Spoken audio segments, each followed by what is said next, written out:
Bonjour et merci d'être à Presse Éco, le rendez-vous hebdomadaire qui nous réunit autour des sujets qui ont marqué l'actualité nationale et internationale avec nos invités qui sont des analystes, des journalistes, des chroniqueurs. Avec eux, nous refaisons donc l'actualité pour vous. Merci d'être avec nous. Aujourd'hui, nous allons évoquer des sujets au plan national, d'abord des sujets judiciaires, le cas Arma Bewande et le cas également de l'ex-ministre de la Défense, Bouddha Jean-Claude. Nous allons donc revenir sur la sortie du procureur du Faso. Et puis, second sujet, il s'agit des fraudes électorales à l'enrôlement du côté de Zignaré. Deux personnes déposées, deux cas donc du NTD qui sont déposés. Nous allons revenir sur ces sujets. Et puis, troisième sujet au plan national, il sera question de l'investiture du président Kaboré, annoncé en tout cas par le MPP le 11 juillet prochain. Nous revenons sur ce sujet. Et puis au plan international, c'est le Mali, avec la tension qui prévaut. En tout cas, le mouvement dans la rue continue de demander la démission immédiate du président Ibeka. Pour parler de ce sujet-là, je suis avec Parfait Silga. Parfait Silga est journaliste et analyste. Merci Parfait d'être sur ce plateau pour ce débat. Merci. Bien, et à ma gauche, Évariste Faustin Concebo, il est chroniqueur média, président du SEC d'éveil, qui est une association de défense des droits de l'homme, également pris porte-parole du FORAC. Merci d'être sur ce plateau. Puis juste à la gauche d'Évariste Concebo, Vokouma Joachin, il est donc directeur de publication de Kasseto.net. Merci Vokouma d'être sur ce plateau. Et dernier invité, Mamadou Ali Kompaoré, il est donc journaliste, aujourd'hui cadre au ministère de la Communication. Merci à vous de nous prendre en marche à cette émission. On va donc ouvrir le sujet judiciaire. On a vu le procureur du Faso, Aruna Dioda, qui est sorti, donc qui a fait une communication sur l'ensemble des dossiers qu'il a, mais on va retenir à notre niveau 2. Donc le cas de Arma Bewande, dont on a eu à en discuter la semaine dernière. Arma Bewande, donc, on va dire, est-ce qu'il est hors de cause déjà? Parce que quand on regarde ce que le procureur a ressorti, il est question plutôt d'escroquerie, donc de la tentative des juges de lui faire tout simplement, en tout cas, de lui proposer des pots de vin en compensation du blocage du dossier. C'est ce qui a été pris en compte aujourd'hui. Donc on a déposé un des Bagaya Alassane, qui est un des démarcheurs en quelque sorte, et puis une procédure au niveau de la Cour de cassation pour le juge en question d'Assis Sawadogo. Alors, est-ce que le dossier Arma Bewande, on l'a dit ici, peut-être en riant un peu, un dossier, une affaire dans l'affaire? Vokouma Joachin. Oui, mais écoutez, j'ai assisté à la conférence de presse du procureur, là, et beaucoup de confrères sont revenus justement sur le cas du maire de Ouaga. Et beaucoup ont voulu savoir pourquoi le maire n'a pas été arrêté et déféré à la Mako. Et le procureur a été clair. Le procureur est venu parler de la tentative d'escroquerie de 70 millions qui est faite par le juge Narcisse Sawadogo et l'intermédiaire Alassane Bagaya. Il faut rappeler que ce sont eux, d'abord, qui avaient avancé l'idée, la thèse selon laquelle le maire les aurait approchés pour leur demander d'intervenir et faire étouffer l'affaire liée justement au 77, à l'acquisition des 77 véhicules. Mais lors de la confrontation, ils ont reconnu que ce n'est pas le maire qui les a approchés, mais que c'est eux qui ont démarché le maire. Ça a été dit, rappelé par le procureur lors de la conférence de presse. Ce sont eux qui ont démarché le procureur et qui ont fait croire qu'ils connaissaient, ils étaient en lien avec le doyen des juges d'instruction, puis un autre juge d'instruction qui pourrait éventuellement travailler de sorte que le dossier soit étouffé. Hein? Ça, voilà ce qui s'est passé. Voici les faits. Et donc, a été mis en confrontation avec le maire. Ils ont reconnu leur forfait.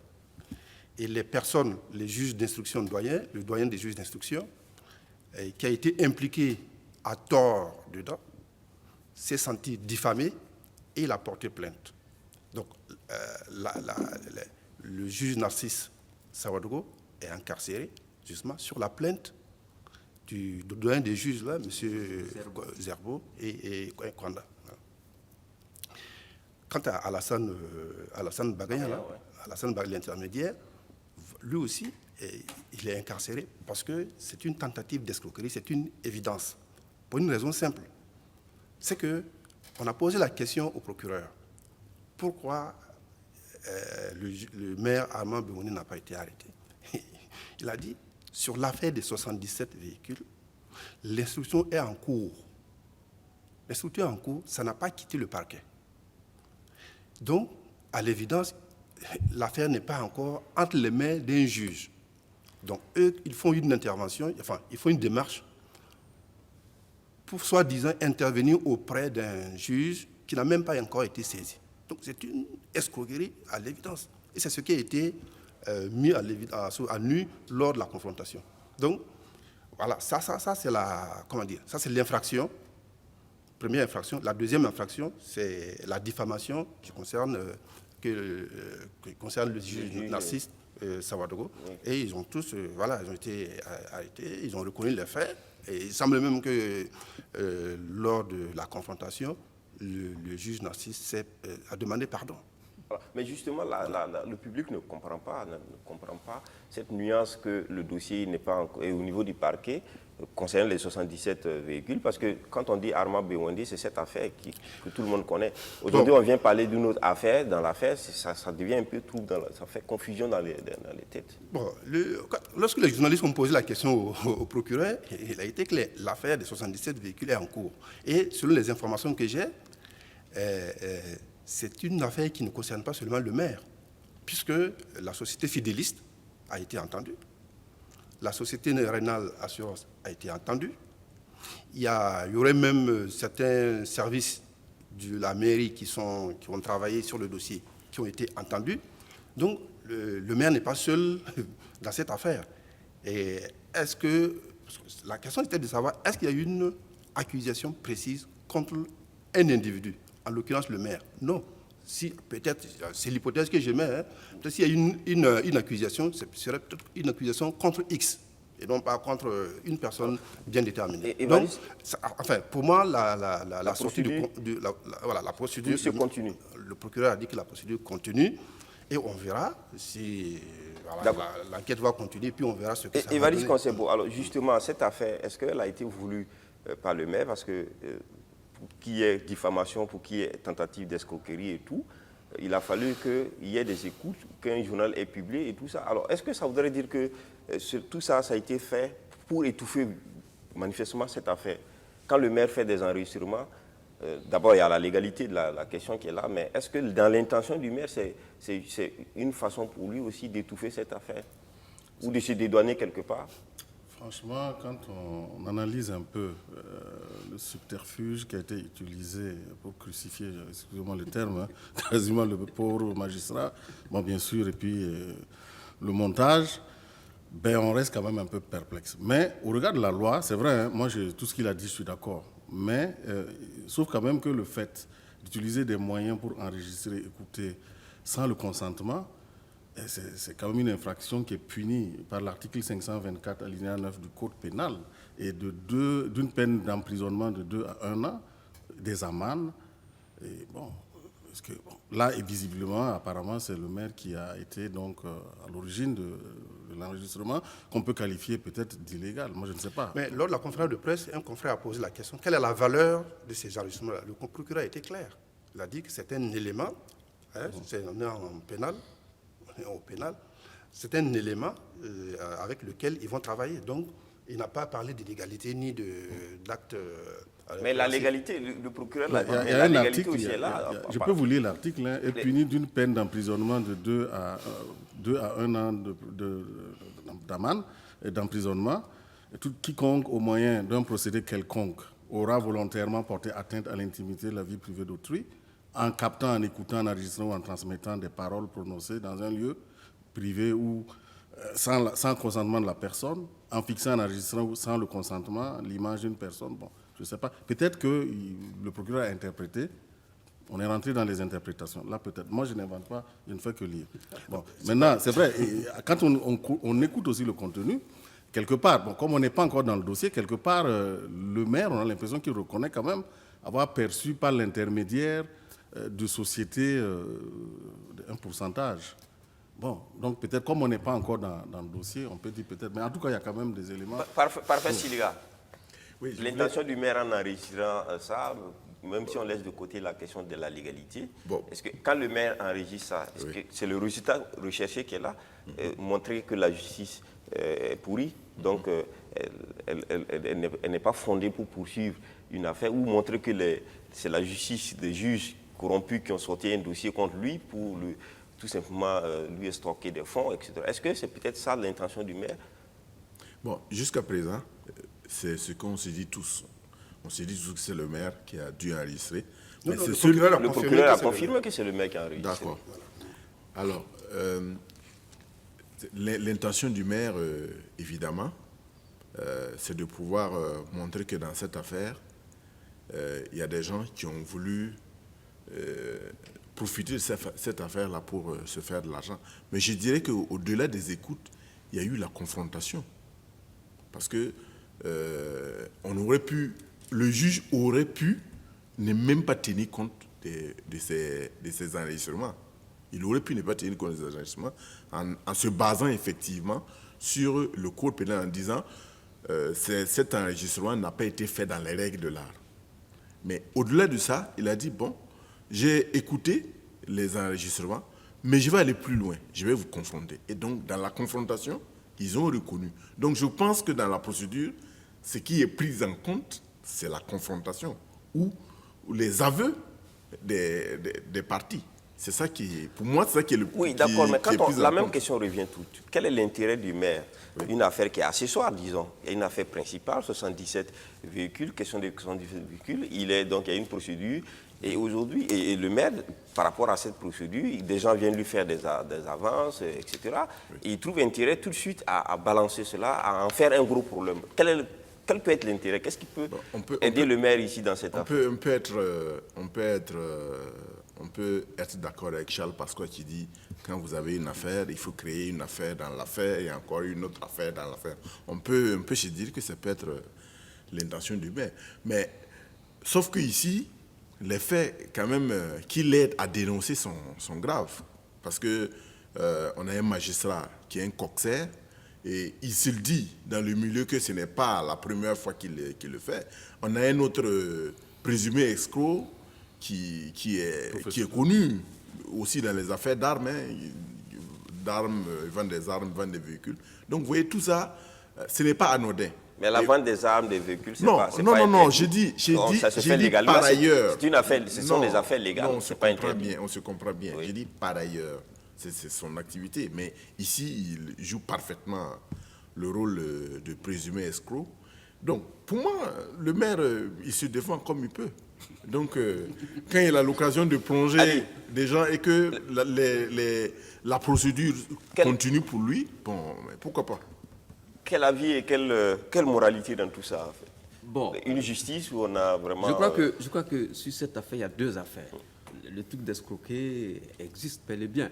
Il y a une tentative d'escroquer Armand Bewandé par un juge et un monsieur, un présumé escroc, je veux dire un intermédiaire dans cette affaire. Ça, c'est clair. Maintenant, quel est l'intérêt de M. Bewandé de les écouter, de publier, alors que lui-même, il est dans l'affaire? Donc, il crée, comme l'a dit, si bien dit, parfait, Sylvia, une affaire dans l'affaire pour pouvoir s'en sortir, à mon avis. Parce que quand on regarde très bien, on écoute, c'est lui qui a l'appareil. Voilà. Donc, sa voix est distinctive, c'est bien lui. Et ensuite, il revient sur certaines questions, il précise certaines choses. On voit quelqu'un qui a fait une mise en scène pour prendre des gens. Il les a piégés. Voilà, les a piégés. Qu'est-ce que Armand Bewandé, le maire, veut? En fait, il veut discréditer la justice pour pouvoir s'en sortir d'une affaire où, manifestement, pour qu'il s'en sorte, ça va être très compliqué. Donc, il veut créer l'affaire dans l'affaire pour dire, vous voyez, les juges sont des ripoux. Ils ne peuvent pas gérer une affaire. Voilà, ils sont venus me voir pour 70 millions pour que... Voilà. Donc, quand moi j'écoute la vidéo, il y a bien une affaire de véhicule. Ça, ce n'est pas contesté.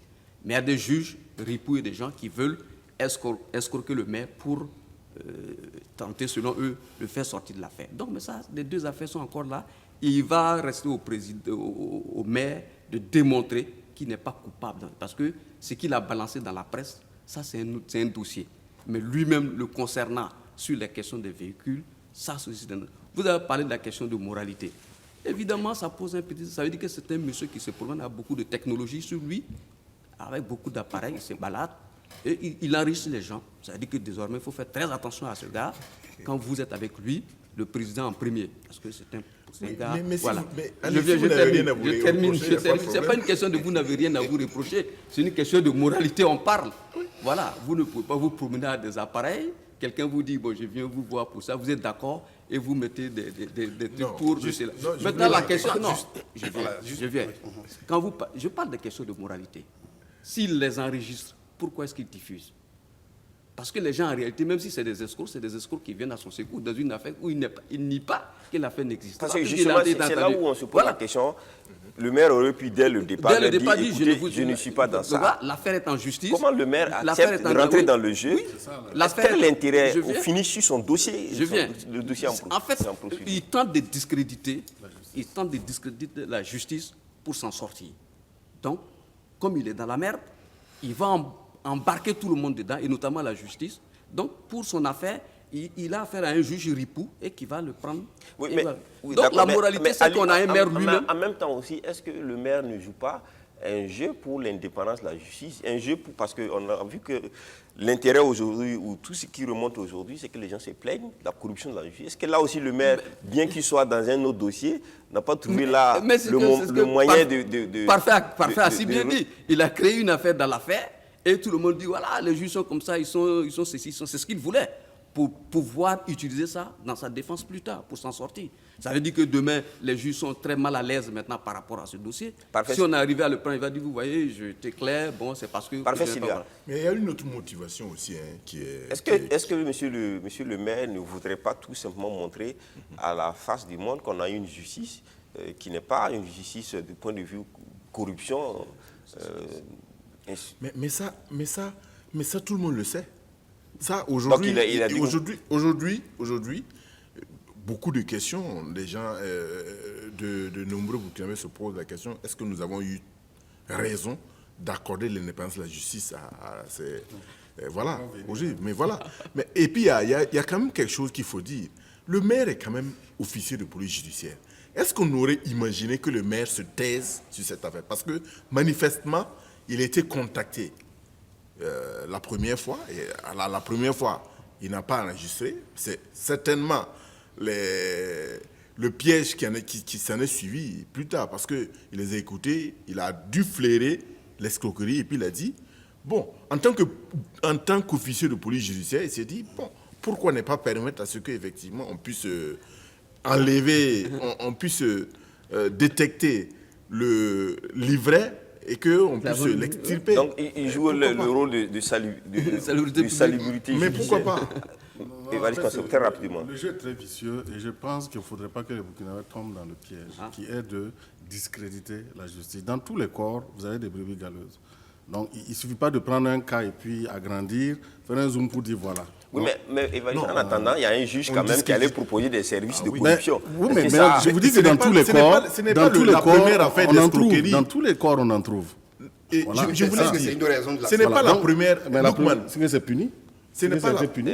Évariste a la parole. Oui, ça a été puni. Le fait que la justice est quand même sévie, ça veut dire que tous les juges ne sont pas pourris. je vous Non, Oui. moi, Je voulais dire, ce n'est pas la première affaire où on parle de corruption. Vous vous rappelez de cette affaire qui avait été enrôlée par le Conseil supérieur de la magistrature, et au finish, qu'est-ce qui s'est devenu? Auparavant, il y a eu une autre affaire. Lui-même, Lookman a été traduit en justice Tout le parce monde- qu'il a, tout le monde le sait, parce qu'il a dénoncé des faits de corruption. Oui, ça c'est dans le cadre, bien sûr, d'une commission d'enquête sur voilà. les dénonciations Oui, du évidemment. magistrat. Oui, Mais où est-ce qu'on en est évidemment, oui. aujourd'hui avec cette Puis, affaire? est-ce que, oui, pour finir, est-ce que le maire Arma Bewende pourrait s'en sortir quand il fait peut-être œuvre de service public contre la corruption Bon, de la moi, justice? moi, je ne sais pas. Dans Est-ce cette que affaire, cela peut comme dans... l'aider? En quoi voilà. est-ce que ça peut aider son dossier? Voilà, dans cette affaire, comme dans d'autres affaires qui touchent les personnalités politiques, publiques, j'aimerais qu'on dépassionne les débats.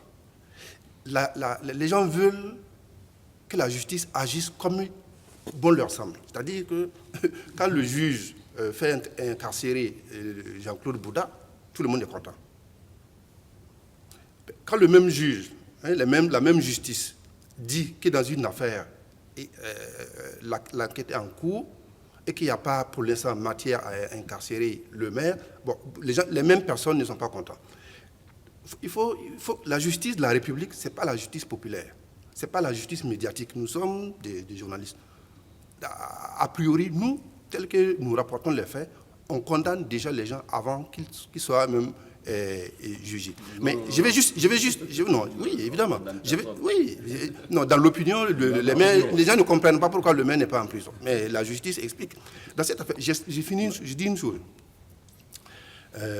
Tu demandes pourquoi le maire aurait enregistré ces écoutes-là. Mais il y a une procédure qui est en cours sur l'affaire des 77 véhicules, où il est impliqué. Mais il a quand même un avocat. Donc, ils savent quand même à peu près où se trouve l'enquête, où se trouve l'affaire. Attends, j'ai fini. Or, ils savent que l'affaire est encore au parquet.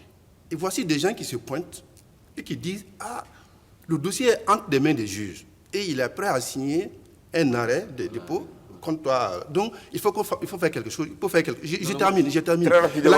Je vais poser une question, juste, c'est une réflexion que je fais. J'aimerais savoir, est-ce que les juges étaient au courant avant que le journal ne sorte là, est-ce que les juges étaient au courant des propos, en tout cas du contenu des discussions que le maire a eues? Quel juge? Non, puisqu'il a été entendu. Le maire a été entendu. Et lorsque le maire a livré également les éléments audio, est-ce que, avant que le journal ne sorte là, parce que c'est quand le journal est sorti que la justice s'est mobilisée rapidement pour enquêter sur les 70 millions. Mais pourtant, ils avaient bien de l'information avant que le journal ne sorte. Ça, c'est la question que je pose. Est-ce que oui ou non, ils le savaient? Ils avaient bien ces informations. Je pense ici que l'affaire, j'ajoute une chose. Tel que le procureur le dit, c'est suite à la publication que l'action publique a été engagée. Donc c'est suite à cela. Mais c'est la question que je demande. Est-ce que ce que le journal a révélé là, il le savait oui ou non? Ça, c'est la question que je pose. Mais je vais juste ajouter une chose. En tout cas, le procureur a rendu vraiment un hommage à la presse. Parce qu'il y a beaucoup d'investigations. Merci. Parce qu'il y a Ali, très rapidement, une seconde et puis on va passer au cas du ministre Bouddha. Ce que je veux dire ici, le maire est OPJ. Il prend des gens qui tentent de l'escroquer. Pourquoi est-ce qu'il ne remet pas ces enregistrements à la justice? Pourquoi? Non, il n'a pas fait, il a fait fuiter. Non, ça a été fait. Il a remis d'abord. Mais qui a fait? Peut-être faut se poser la question comment c'est pour ça que je pose la question. C'est pour ça que je pose la question. Pourquoi il n'y a pas eu une action judiciaire avant que le journal ne sorte? Voilà. Donc, merci. Non, moi, je ne parle pas du journal, je parle de. Merci. On va évoquer le cas du ministre Bouddha. On en avait parlé parce qu'on n'avait pas tous les éléments sur ce sujet également. Le ministre Bouddha a été arrêté. Alors, le procureur dit qu'il a été arrêté et que le juge d'instruction qui a été saisi en vue d'une information judiciaire sur les faits de faux et usage de faux en écriture privée, de fausses déclarations d'intérêt et de patrimoine, de délit d'apparence, de blanchiment des capitaux. Alors c'est en réalité les faits qui lui sont reprochés. Mais aujourd'hui, il y a une autre affaire dans cette affaire concernant la procédure, bien sûr. M. Bouddha, ex-ministre, tout le monde se disait que les anciens ministres sont poursuivis par la Haute Cour de justice. Mais ici, le procureur estime que ce qui a été commis relève du privé, de la vie privée, donc détachable de ses fonctions. Alors, Évariste Concebo, ça fait là aussi un peu amalgame dans la tête des gens et des autres. Non, pas seulement dans la tête des gens, même dans la mienne. Mais c'est vrai que je me suis posé beaucoup de questions. Et je dis que c'est un précédent peut-être qui va peut-être remettre en cause même le privilège juridictionnel. Parce qu'ils ont interprété et ils ont détaché des faits. Mais voilà, il y en a décidé que ça relève donc du privé, donc on peut le poursuivre en tant que simple citoyen, en oubliant que l'accroissement de son patrimoine qui lui est reproché, c'est en gérant le budget du ministère de la Défense qu'il a eu ces moyens.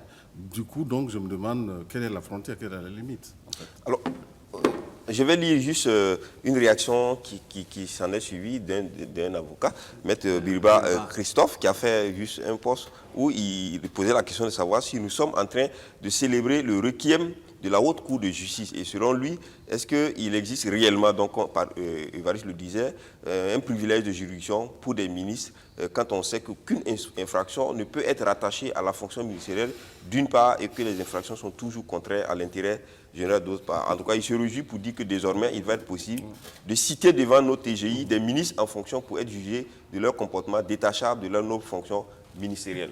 Bon. Est-ce qu'on est en train d'ouvrir la boîte de Pandore? On est en train d'ouvrir la boîte de Pandore parce que quand j'ai compris, quand j'ai regardé l'affaire, je me suis dit, a priori, l'infraction qui était retenue contre M.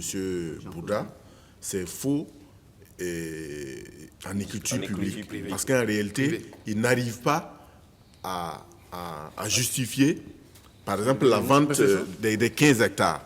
Il n'arrive pas à justifier et le document qu'il a produit est faux. Pour moi, c'était ça.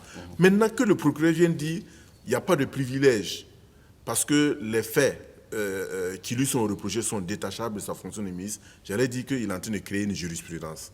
Et je pense que dans ce contexte-là, quand même, ça pose quand même un problème parce qu'avec la haute cour de justice, on se demande vraiment, parce que c'est vraiment la première fois qu'on évoque ça, et bon, il va falloir qu'on fasse attention et qu'il y ait une décision de la justice de toute façon. Ali, est-ce que, tel qu'on écoute Maître Birba, apparemment ça doit être très bien pour la justice au Burkina contre la lutte contre la corruption, c'est-à-dire que ou pour des faits délictueux concernant des ministres, parce qu'apparemment aussi la juridiction, en fait, le privilège de juridiction aidait certains ministres ou couvrait certains ministres de beaucoup de choses. Oui, là, c'est vrai que le privilège de juridiction couvrait certains ministres, mais également c'est pour leur permettre de travailler, pour ne pas que pour n'importe quoi on les trimballe devant la justice comme ça, parce que c'est des autorités. Il faut leur aménager un certain nombre de choses pour ne pas qu'on les attaque, je ne sais pas, n'importe comment. Moi, j'ai lu le papier de Maître Prosper Birba, mais j'ai compris le caractère un peu ironique de ce qu'il est en train de dire. Je suis d'accord qu'on poursuive Jean-Claude Bouddha pour un certain nombre de choses, mais tout en respectant les formes. Il était ministre. Quand les faits se sont produits, il doit être jugé en tenant compte de cela. Parce que ce qu'on demande aux gens, c'est de la justice. Ce n'est pas de chercher à savoir, de sauver X en protégeant tel ou tel. Non, je pense qu'il faut que, de ce côté-là, je pense qu'il faut revoir les choses pour que les privilèges liés à un certain nombre de fonctions de ceci, de cela, ça veut dire que tel que c'est fait, si demain, quelqu'un se lève, il pose une plainte contre un ministre en exercice, le président du FASO, le président de l'Assemblée nationale, et quoi, il va devant le juge directement ou bien quoi?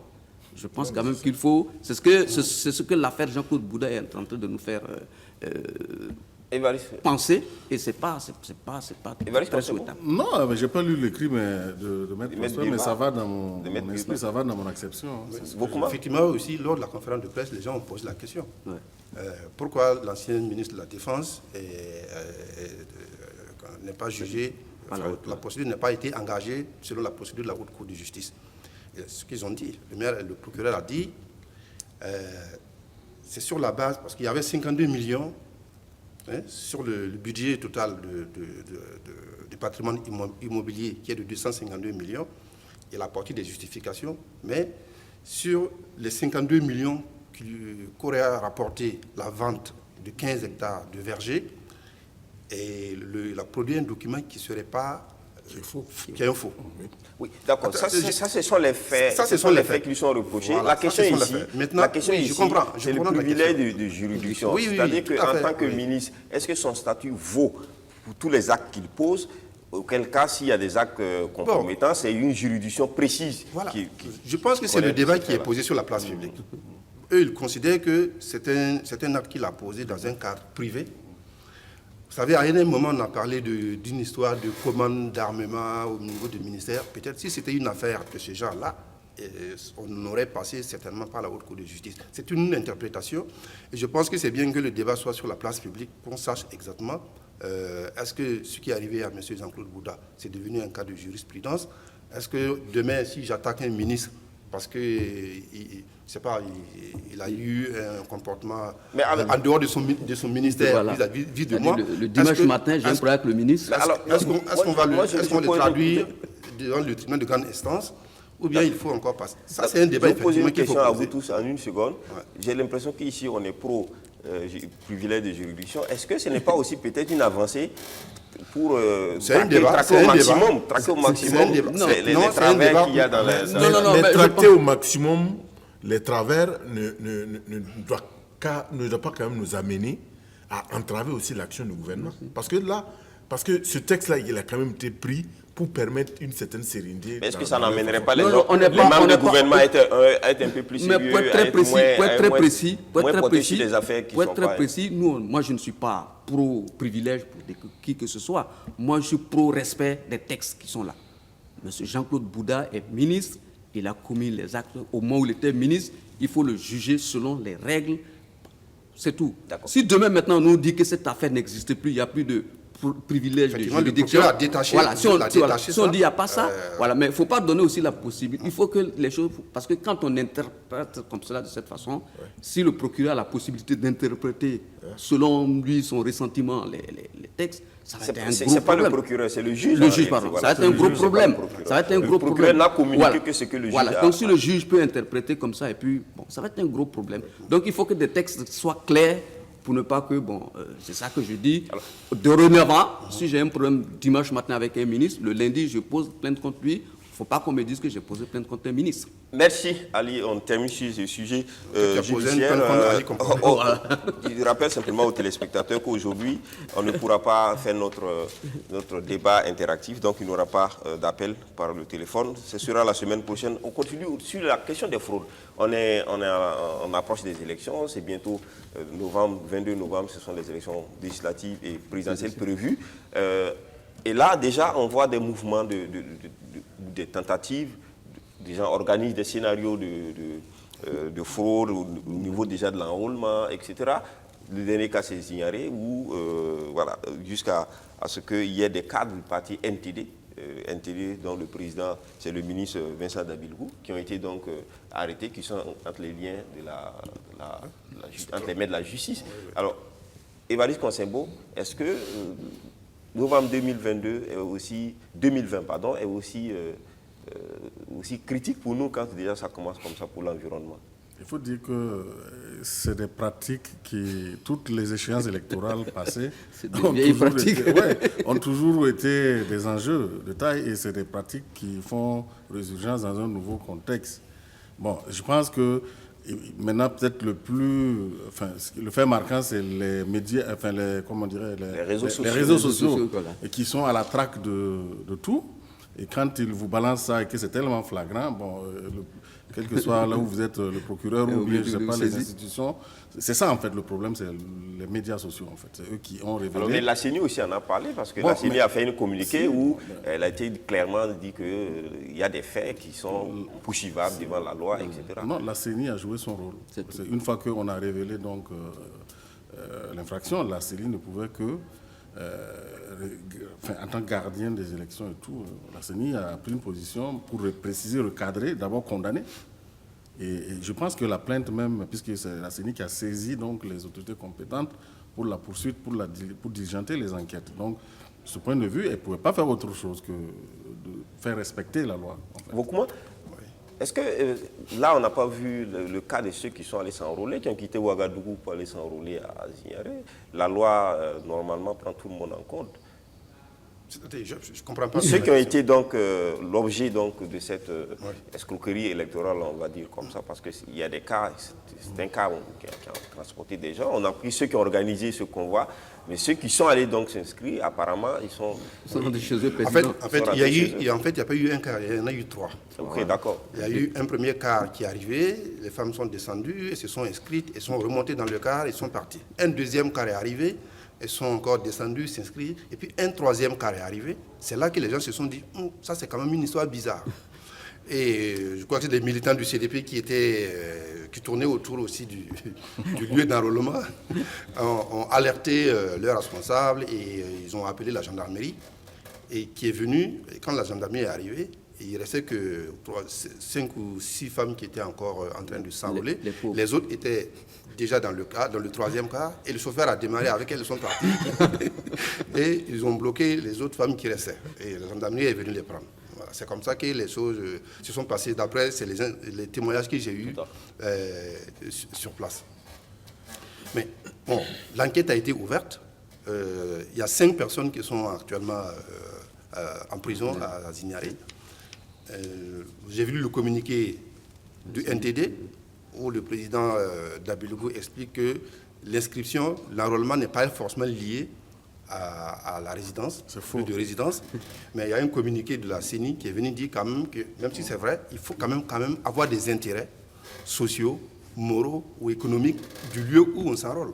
Voilà, quand vous quittez Nagrin, pour aller vous enrôler à Il y a Signal. certains véhicules qui étaient des véhicules de l'État. Bon, il y a des Parmi les services cars, il y a des cars qui services avaient quand même le fond rouge. qui louent leurs véhicules. Donc, Des à mon avis, institutions qui louent les véhicules. oui. Ça, c'est pas, a priori, c'est pas un Non, mais il élément- faut ajouter c'est que pas- le transport, Parfait. est aussi problématique. Parce que si vous regardez la loi, Ça interdit tout ça. c'est interdit, le transport des électeurs est interdit. Donc ce n'est pas seulement le fait de dire L'inscription on frauduleux. peut s'inscrire partout là où on a des intérêts, non. Mais le fait, en fait c'est quoi? C'est le fait d'organiser le transport des électeurs d'un lieu à un autre. C'est ça qui pose problème. Parce qu'on a dit, Évariste, ce sont des anciennes pratiques qui ont la peau dure et qui ont du mal à disparaître. Il y a une sorte de mutation des procédures de fraude et ce à quoi nous venons d'assister, manifestement c'est ça, parce que pour l'instant ils n'ont pas été jugés, donc ils sont présumés coupables jusqu'à ce que le procès ait lieu, comme sur les autres affaires d'ailleurs. On voit aussi quand même d'autres éléments, des faits comme ça, qui récemment à Bobo, il y a quelques heures encore à Bobo, il y a une fiche qui tournait dans un arrondissement où on inscrivait des gens avec une photo avec en filigrane la photo du président du Faso. Alors ça aussi, ça tourne sur les réseaux sociaux. On a vu aussi à New, concernant le ministre, on a dit, le ministre Alpha Bari, on n'a pas la preuve, mais ça a été aussi dit sur les réseaux sociaux. Est-ce que tout ça ne prépare pas un environnement quand même, j'allais dire un peu plus, un environnement de tension pour nos élections? Non, je voulais dire qu'il faut en appeler à la responsabilité des hommes politiques. C'est vrai, c'est des pratiques qu'on a connues de par le passé.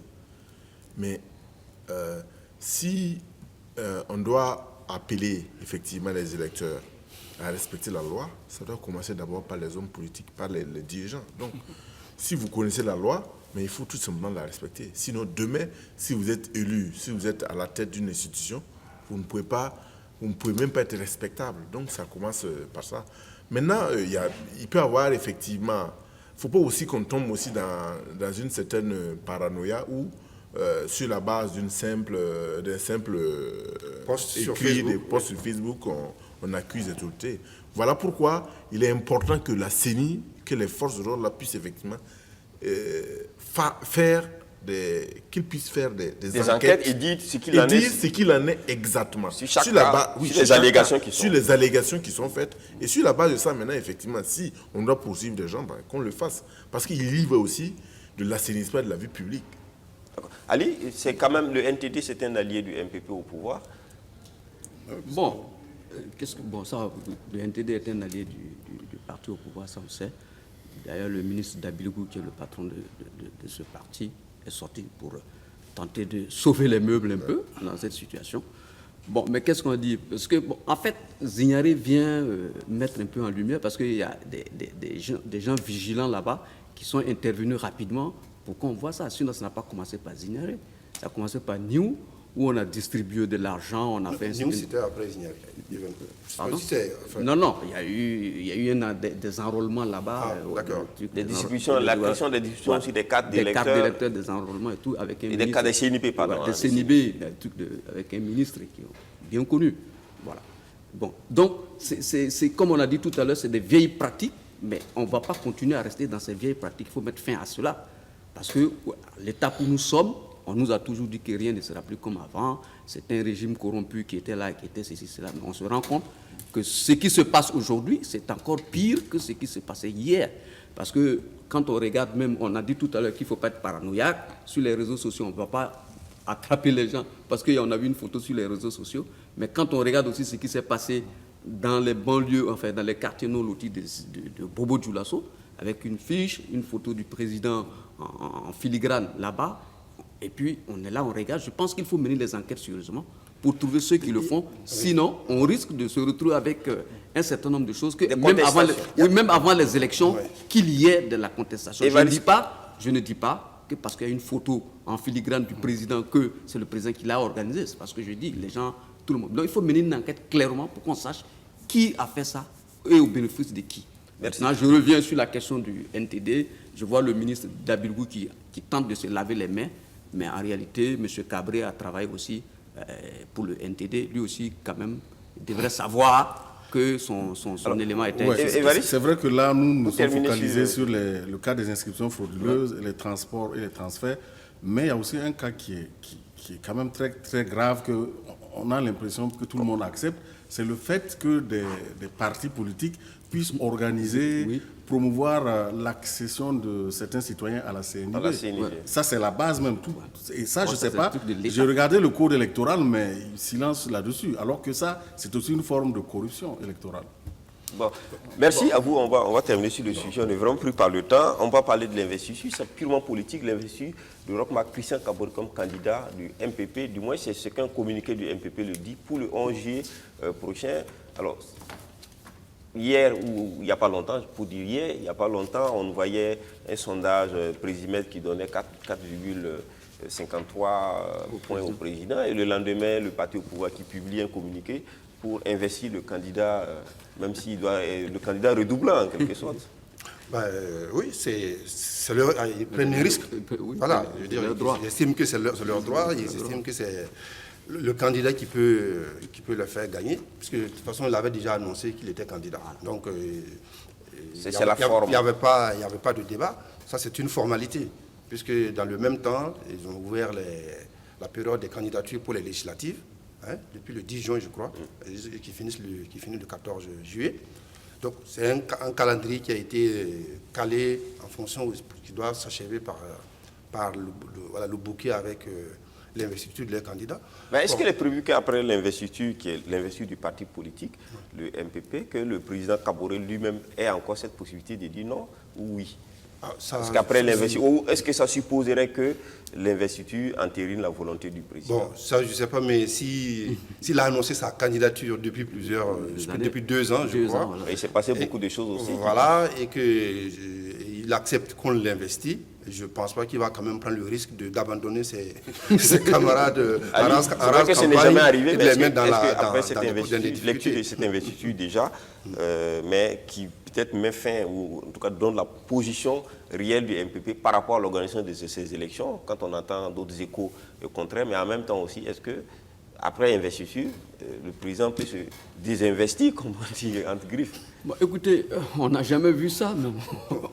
On ne sait pas, les événements sont les événements. Peut-être qu'un événement, quelque chose peut arriver. On a vu le sondage. S'il se rend compte que finalement il n'a pas beaucoup de chances d'être président du Faso, je crois qu'il peut accepter. Mais je ne crois pas, sauf catastrophe, je ne crois pas que le président Kaboré ne sera pas candidat à sa propre succession. Déjà, à 2 ans où il a déjà dit qu'il sera candidat, je crois que c'était pour caler toute forme de velléité à l'intérieur de son parti. Il y a une bonne stratégie. Voilà, c'était une bonne stratégie. Les divisions, pour une fois, il était très intelligent. Bon, ça a permis de bloquer tous ceux qui voulaient être candidats. Et le 11 juillet, il sera investi pour partir. Malheureusement, c'est un candidat avec beaucoup de casseroles qui sera le porte-étendard du MPP. Et c'est vraiment dommage pour le MPP et pour notre pays. Parfait, Silga, le président, tout le monde s'est pratiquement investi candidat au niveau de l'opposition politique. Il restait que le candidat Roch-Marc Christian Kaboré, candidat sortant, pour en tout cas rentrer dans la forme de l'investiture. Ça sera fait. Est-ce que le MPP Est-ce que le MPP fait... Est-ce que l'UPC a investi son candidat? Est-ce que le MPP a fait un bon choix, a trouvé le bon cheval? On peut se poser cette question ou non?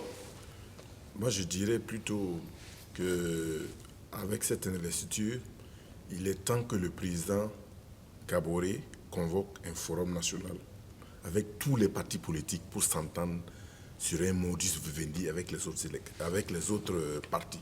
Parce que les élections qui arrivent là, avec cette insécurité, on ne sait pas comment ça va se passer.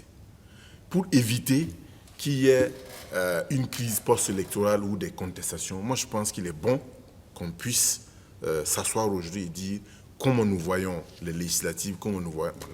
Pour la présidentielle, il n'y a pas de problème, c'est un scrutin national, mais pour les législatives, il y a des motifs d'inquiétude quand on regarde effectivement la sécurité dans certaines provinces. Comment seront élus effectivement les députés dans les zones où... Mais en même temps, est-ce que ça pose pas un candidat président-candidat qui va parler à d'autres candidats, est-ce que le message ne sera pas brouillé par peut-être les autres qui vont penser que c'est une stratégie pour lui, en demandant aux autres, venez qu'on en parle, etc. Oui, même si c'est S'il une est investi stratégie, candidat. même si c'est une stratégie, je pense qu'il faut regarder l'intérêt national. Il va parler en tant que président du Faso aux autres partis, mais si c'est l'intérêt national qui doit primer, je pense qu'il faut plutôt mettre ça en avant. Maintenant, par rapport au président, si les militants du MPP pensent que c'est le bon cheval, bon, c'est qu'ils vont se donner les moyens de l'investir, mais aussi de travailler à ce qu'il soit réélu en 2020. Simon Compaoré l'a déjà dit d'ailleurs. Oui, Évariste, Oui, puis après. je veux dire, non, résolument, vous avez cité les sondages. Ce n'est pas les sondages qui vont... Voter. Le critère du MPP pour choisir son candidat, apparemment, se trouve ailleurs que dans le sondage du CGP. Maintenant, en fait, c'est vrai que... CGD. Maintenant, en fait, c'est vrai qu'il y a le thème. En fait, c'est le bilan. Il y a un thème, en fait, du Congrès. Bilan du programme quinquennal du président et perspective. Bon, alors, si déjà... C'est une résolution du Congrès qui a eu lieu en mars. Bon, donc maintenant, on vient... C'est-à-dire que le bilan a été positif. Donc, si on a décidé lors d'un congrès de l'investir, ça veut dire que bon, ni le sondage, ni le bilan, bon, ceci étant, bon, on prend acte et puis on regarde. Voilà. Moi, pour terminer sur ce sujet. Voilà, lui, toi, tu poses la question de savoir si le candidat investi peut encore, comment il peut encore parler aux autres alors qu'il est candidat. Mais ça, c'est le problème de nos institutions. Et son mandat court encore jusqu'en fin décembre, donc même s'il est candidat, mais il reste quand même président jusqu'à la fin de son mandat. Et quand il prend certaines décisions, c'est en tant que président du Faso. C'est vrai, ici comme ailleurs, quand on a des institutions comme nous avons là, ça pose effectivement un problème. Parce que quand vous avez certains disent oui, il va déjà à Djibo pour faire campagne. Alors il va en tant que chef d'État. Même quand il est investi, il va encore aller dans des endroits pour des activités qui n'ont rien à voir forcément avec la campagne, mais on va voir cela comme des activités de campagne. Mais ça c'est lié au problème de nos institutions. Si on dit que dès que le candidat sortant annonce sa candidature, il doit démissionner ou qu'il doit prendre des dispositions pour ne pas rester à la présidence, bon, ça c'est encore un débat institutionnel qu'il faut mener, mais pour l'instant... D'accord. Oui, moi je voulais ajouter il a une double casquette. Je voulais ajouter quelque chose rapidement. Parfait, Silga a parlé des histoires de... Le président devrait convoquer une rencontre, tout ça. Mais, M. Parfait Silga, on en a parlé sur ce plateau plusieurs fois.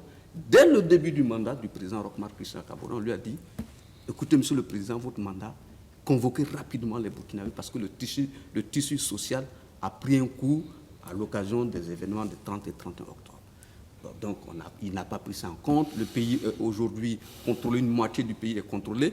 Il a fait une visite à Djibo, il est parti en hélicoptère avec une moitié de l'armée avec lui, il est dans un camp militaire, à la mairie, et il est revenu.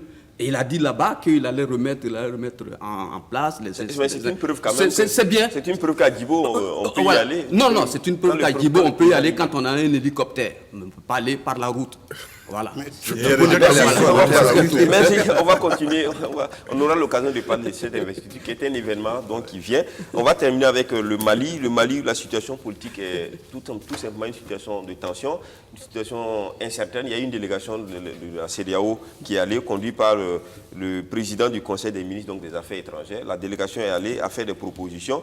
Il ressort que, en tout cas, il demande la mise en œuvre des accords, mettre en œuvre les réformes prévues. Elle demande également d'éviter la violence comme moyen d'expression, de règlement du problème et aussi de mettre en place un gouvernement consensuel d'ouverture, un gouvernement d'ouverture pour les Maliens. Du reste, c'est ce que Alpha Ibeka était en train de faire. Mais de l'autre côté, hier, du moins après la marche du vendredi, il y a eu un ultimatum d'une heure qui avait été donné à Ibeka de partir. Est-ce que là, c'est un dialogue vraiment dessous au Mali? Je crois que c'est un dialogue dessous, c'est évident, parce que depuis plusieurs semaines déjà, il y a les marches qui s'amplifient, il y a le président Ibeka qui fait des offres et que les gens ne veulent pas entendre, ils veulent le voir partir. Bon, lui, il veut plutôt un consensus pour gouverner. Bon, c'est un dialogue dessous, ça, c'est clair. Maintenant, l'intervention de la CEDEAO dans cette affaire, bon, moi, je ne sais pas, qu'est-ce qu'elle va dire proposer aux gens pour que les gens sortent de cette situation. Ceci étant, ce qui se passe au Mali est très difficile pour le Mali, bien sûr, parce que le pays est en difficulté avec son nord où il y a des questions d'insécurité. C'est une question difficile aussi pour des pays comme le Burkina Faso, le Niger et tout ça. Si la digue Mali venait à céder sous l'effet de ces mouvements et tout ça, ça va être un gros problème. Mais ceci étant, c'est aussi le problème que les chefs d'État qui sont là-bas, qui l'ont regardé, il y a eu des choses, beaucoup de choses qui se passent, et les gens regardent, ils attendent toujours quand la situation devient à une situation où personne ne veut reculer, et la CEDEAO rentre en c'est moi, je suis contre les prises de pouvoir par des coups d'État, je suis contre les prises de pouvoir par la rue. La prise de pouvoir dans la démocratie, c'est dans les urnes.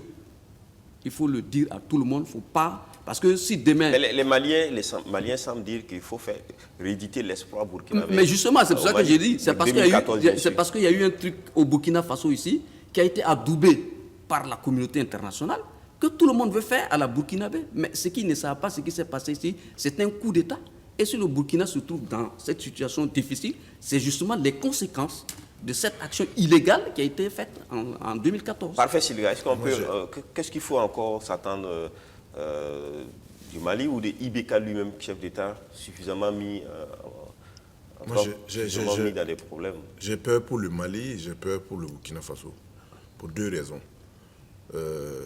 Quand vous regardez, Ibeka se précipite pour parler d'union, du gouvernement d'union nationale. Il faut se rappeler que quand c'était le capitaine, quand il prenait le pouvoir, Yahya Sanogo, on était dans une situation presque pareille au Mali. C'est-à-dire qu'on était dans, j'allais dire, unanimisme.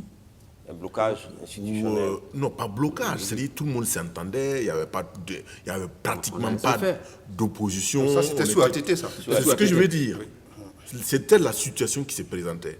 Tout le monde était d'accord, on était bien copains, machin, et puis jusqu'à ce qu'il y ait... la démocratie consensuelle. Voilà, jusqu'à ce qu'il y ait ce coup d'État. Et j'ai l'impression que c'est le même scénario que Ibeka va rééditer. Parce qu'en réalité, c'est quoi? Ce serait comme donner la main et puis après, les gens vont demander tout le bras. Et le deuxième motif d'inquiétude, cette situation se passe quand même alors qu'on parle de négociations entre le régime malien et deux personnalités influentes. Non, je parle de Ag Ali et Amadou Koumfa. Il y a des négociations qui sont engagées avec les groupes armés. Et je me pose la question, quand le mouvement du 5 juin dit nous voulons le pouvoir, mais c'est dans quel objectif? Est-ce pour donner maintenant tout le pouvoir aux groupes armés parce qu'ils disent que... Ils n'ont pas dit qu'ils veulent le pouvoir, ils demandent à Ibeka des partis pour que c'est les questions que je me pose. Réorganisent la dévolution du pouvoir. Je me pose des questions en disant, ce qu'il faut regarder dans la situation du Mali, c'est qu'est-ce qu'on fait après, quand on va avoir le pouvoir. Merci. Et ça, jusqu'à présent, vous ne voyez pas ça. Parfait. On a 1 minute à diviser pour vous deux. Vos commentaires pour commencer. Sur la question du Mali, est-ce que tout le monde est inquiet? La CEDEAO est allée. Apparemment, ça risque de ne pas être entendu du mouvement du 5 juin. Ce qui est demandé à Ibeka, c'est de partir.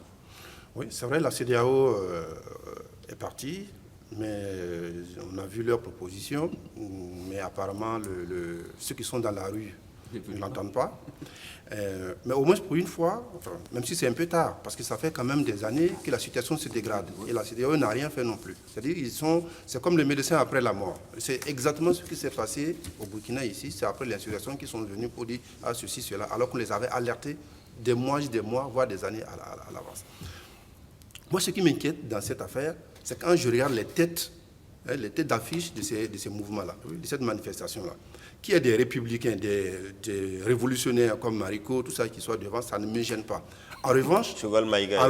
Oui, Choguel Maïga, tout ça, moi, ça ne me gêne pas. On est dans un combat idéologique, politique idéologique. Mais en revanche, quand je vois l'imam Diko, et qui cristallise, qui est devant, ça m'inquiète. Parce que tout simplement, j'ai bien peur de ce qui peut arriver avec son discours et avec toute l'idéologie qu'il transporte, les valeurs qu'il transporte. J'ai bien peur pour le Mali. Pourquoi? Et la peur, c'est à quel niveau? Oui, parce que c'était oui. l'imam. C'est un suppôt des groupes armés. Oui, parce que, Ça, c'est une hypothèse qui n'est pas vérifiée. Est-ce que vous parce avez que- la parce que- preuve? non, Parce que Est-ce qu'il a dit parce que vous êtes, Non, il y a- parce qu'il que- le fait parce que pour- tout faites simplement... très attention à la stigmatisation. parce que Non, non, c'est tout une simplement. forme de rêve. Non, Vous coupez la parole. Voilà, en 2003, moi j'étais à Bamako et j'avais rencontré un professeur de l'université qui me dit dans 10 ans, si on ne fait pas attention, le pays sera un pays islamique, islamiste. En 2003. Ah, là, c'est différent. On est en train de venir à ça. Donc, on y est presque. On y est presque quand le Nord a été occupé par les islamistes. Et quand je vois tout le discours qui tient, moi, je ne veux pas une théocratie au Mali, comme je ne le veux pas au Burkina ici. D'accord. Et lui, tête d'affiche de ce mouvement-là, ça m'inquiète. D'accord. Alors, Oui, moi je suis Évariste, étonné quand, Terminé. quand Vokuma dit que la présence de certains républicains de griffe Shogel et autres, Mariko. bon, moi je dis, mais ces gars-là, en quoi est-ce qu'ils sont républicains? Quand ils se coalisent avec quelqu'un qui a marché pour qu'on applique une loi, notamment le Code des familles des personnes, qui était l'instigateur pour qu'on ne l'applique pas. Il était contre, oui, évidemment, oui, mais tout alors, à fait, oui. donc ils sont pareils. Non, ce que je veux dire, c'est une cohabitation. Oui, mais c'est la coalition, mais je sais pas, elle n'a même pas de sens. Mais dans le Mali, ce débat que vous menez ici n'est pas mené au Mali. Ah, c'est si, des si. millions de gens qui Si, sont si, dans mais la le problème, en fait, Parce que leur intérêt, c'est le débat est la mélange. gestion du pouvoir il au faut Mali dire que c'est une vraie question. dans ce regroupement-là, il ne faut pas avoir peur de dire des mots. Le leader le principal, c'est bien l'imam. Or, l'imam, il utilise une rhétorique très moderne. C'est pour pouvoir atteindre ses objectifs. Mais moi, je veux bien. Quand on dit à Ibeka de dégager, excusez-moi le terme, mais quel est le plan? Le plan de la Ali, pour terminer sur cette émission, Ali, vous terminez. Au Togo, récemment, quand il y a eu les élections, il y a un évêque à la retraite qui est sorti. Au Zaïre, en RDC Congo, ce sont des prêtres, des curés qui sont à la tête de la contestation. Voilà. Donc, on n'a pas vu d'inquiétude autour de cela. Non, on n'a parlé d'islamisme. On va parler d'islamisme. On n'a pas parlé de musulmans. Merci. On a parlé d'islamisme. Merci à vous. On est au thème de cette émission. J'ai parlé d'évêques. Permettez quand même, parce que les évêques du discours, c'est le discours. Je termine. Toi, tu l'as si bien dit. Tu l'as bien dit que le discours de l'imam Diko est un discours très moderne. une rhétorique moderne. Voilà. Merci. Mais c'est différent. Merci à vous. C'est ce que toi, tu dis. Tu fais Merci. Attention à l'imam Diko devant, donc on a des... Ali, merci. Ah non, il faut dire dans ce cas... Vokuma, on est au thème de cette émission. Ali, l'émission est finie. Je vous donne juste la parole pour l'hommage à... On va donc tout simplement parler d'une personnalité qui a marqué l'histoire du Burkina. C'est une personnalité d'une certaine génération, c'est un ancien. Je vais parler du colonel à la retraite, donc qui est décédé vendredi surpassé, Mamadou Djerma, ancien grand chancelier des ordres nationaux. Il a été donc, en tout cas, l'hommage a été enrichi la présence du président du Faso, du Premier ministre et des membres du gouvernement. Au niveau de l'armée, c'est en tout cas un pilier de cette armée. Alors je voudrais juste que pour sa mémoire en tant que grand commis de l'État et pour ce qu'il a fait, un mot pour chacun. Oui, bon, personnellement, je ne le connaissais pas, mais c'est à l'occasion de son décès que j'ai appris beaucoup de choses sur lui, sa carrière, tous les services qu'il a rendus à la nation burkinabé. Je pense que c'est mérité que toute la nation lui ait rendu ce hommage-là, à commencer par le président du Faso, le gouvernement. Nous avons aussi, ce que je dis, on a besoin aussi d'avoir des gens comme modèle. Quand on a des gens qui ont été corrects, il faut les célébrer, il faut parler d'eux pour qu'ils constituent un repère et non d'aller chercher des modèles ailleurs. Parce que nous avons aussi des gens intègres dans notre pays qui se sacrifient et son cas, c'est emblématique. Merci. Parfait, c'est le gars. Il a fait la guerre d'Indochine, il a fait... Voilà, dans certains pays, on a des personnalités comme De Gaulle. Il y a en tout cas des personnalités qui ont marqué l'histoire. Je dirais que oui. Je dirais que le colonel Guéma fait partie de ces personnes-là. Et je pense que le déplacement, en tout cas des plus hautes autorités de ce pays-là, en valait vraiment la chandelle. Je pense qu'il faut qu'on puisse continuer ici pour que les jeunes générations puissent avoir des modèles. Ali. Bon, moi, j'ai eu la chance de connaître le colonel Mamadou Djerma. Je causais avec lui. Je suis même allé. J'ai eu le privilège d'être reçu chez lui à Ouagadougou. C'est un grand monsieur, c'est un grand soldat, c'est un grand monsieur, très républicain, et qui a fait son travail de militaire normalement. Il semble qu'il est à la base du nom PMK, Britannique militaire du Kadiogo. C'est un grand sportif aussi, il aime beaucoup le football notamment. Il est décédé, le président du Faso s'est déplacé pour lui rendre hommage, toute la République y était. Je crois que c'est une très bonne chose, nous lui disons au revoir et nous espérons que Allah sera très clément pour lui. Merci. Évariste, pour terminer. Moi, j'ai eu l'honneur de faire sa connaissance récemment parce que c'est un des sages du panel en fait, de l'appel de Manega.